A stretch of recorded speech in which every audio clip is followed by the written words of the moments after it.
These are the patricians and plebeians. The patricians were the wealthy landowning class and were allowed to be the judges. The plebeians did not own land. They had the right to vote, but could not rule in office until 287 BC. Oligarchy is an important government in Rome. Oligarchy is about 6 to 7 people put to rule, unlike monarchy when there is only one person set to rule. The Senate was a group of 300 men, and once you were chosen, you were to stay for life. Rome tried to take over many nearby territories. The Senate were the ones that deal with other countries. The territories that Rome tried to get were Spain and Portugal. Those are just some of them.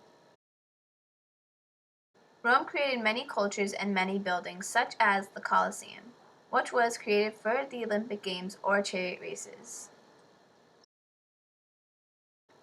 In Rome, there was a lot of trading of crops and products they made.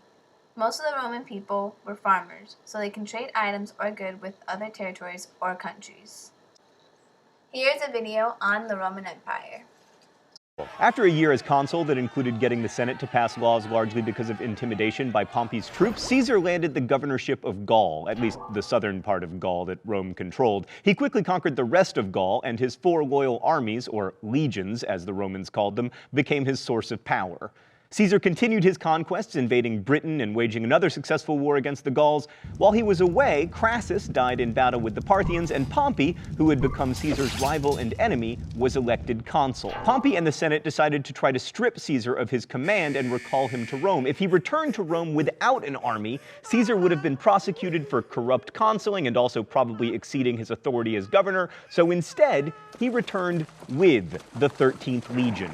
He crossed the Rubicon River, famously saying, "The die is cast," or possibly, "Let the die be cast." Sorry, Thought Bubble, sources disagree. Basically, Caesar was invading his own hometown. Pompey was in charge of Rome's army, but like a boss fled the city, and by 48 BCE, Caesar was in total command of all of Rome's holdings, having been named both dictator and consul. Caesar set out to Egypt to track down Pompey, only to learn that he'd already been assassinated by agents of the pharaoh Ptolemy. Egypt had its own civil war at the time between the pharaoh and his sister/wife Cleopatra. Ptolemy was trying to curry favor with Caesar by killing his enemy, but Caesar was mad in that the only person who gets to tease my little brother is me kind of way, except with murder instead of teasing. So Caesar sided with, and scootily pooped with, Cleopatra. Thanks, Thought Bubble.